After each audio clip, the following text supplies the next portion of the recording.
ಕೋಲಾರ ಜಿಲ್ಲೆಯ ಶ್ರೀನಿವಾಸಪುರ ತಾಲೂಕಿನ ದಿಂಬಾಲು ಗ್ರಾಮದ ಮಾರುತಿ ಎಂಬ ರೈತ ನಾರಮಕಲಹಳ್ಳಿಯ ಕೆರೆ ಸಮೀಪ ಇರುವ ಕೊಳವೆ ಬಾವಿಗೆ ಅಕ್ರಮವಾಗಿ ವಿದ್ಯುತ್ ಸಂಪರ್ಕ ಪಡೆದಿದ್ದಾನೆ ಎಂದು ದೂರಲಾಗಿದೆ.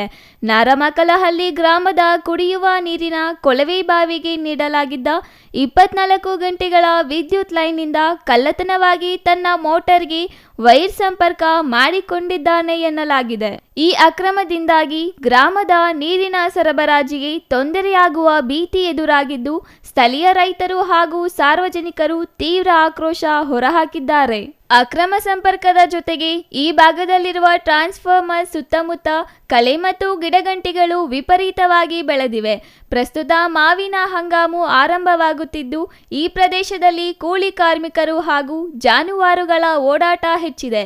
ಗಿಡಗಂಟಿಗಳ ನಡುವೆ ವಿದ್ಯುತ್ ಲೈನ್ಗಳು ಇರುವುದರಿಂದ ಯಾವುದೇ ಕ್ಷಣದಲ್ಲಿ ಅನಾಹುತ ಸಂಭವಿಸುವ ಸಾಧ್ಯತೆ ಇದೆ.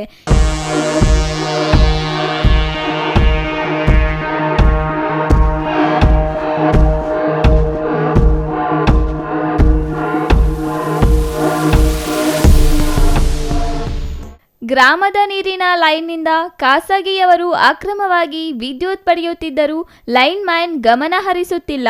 ಟ್ರಾನ್ಸ್ಫಾರ್ಮರ್ ನಿರ್ವಹಣೆ ಮಾಡದ ಕಾರಣ ಯಾರಿಗಾದರೂ ಪ್ರಾಣಾಪಾಯವಾದರೆ ಯಾರು ಹೊಣೆ ಎಂದು ಜನರು ಪ್ರಶ್ನಿಸುತ್ತಿದ್ದಾರೆ. ಕೂಡಲೇ ಬೆಸ್ಕಾಂ ಹಿರಿಯ ಅಧಿಕಾರಿಗಳು ಸ್ಥಳಕ್ಕೆ ಭೇಟಿ ನೀಡಿ ಅಕ್ರಮ ವಿದ್ಯುತ್ ಸಂಪರ್ಕವನ್ನು ಕಡಿತಗೊಳಿಸಬೇಕು ಮತ್ತು ಕರ್ತವ್ಯ ಲೋಪ ಎಸಗಿರುವ ಲೈನ್ಮನ್ ರಾಜಣ್ಣ ವಿರುದ್ಧ ಕಠಿಣ ಕಾನೂನು ಕ್ರಮ ಕೈಗೊಳ್ಳಬೇಕು ಎಂದು ನಾರಮಕಲಹಳ್ಳಿ ಹಾಗೂ ದಿಂಬಾಲು ಗ್ರಾಮದ ಜನರು ಒತ್ತಾಯಿಸಿದ್ದಾರೆ. Chandrashekar, CTV news, Srinivaspur.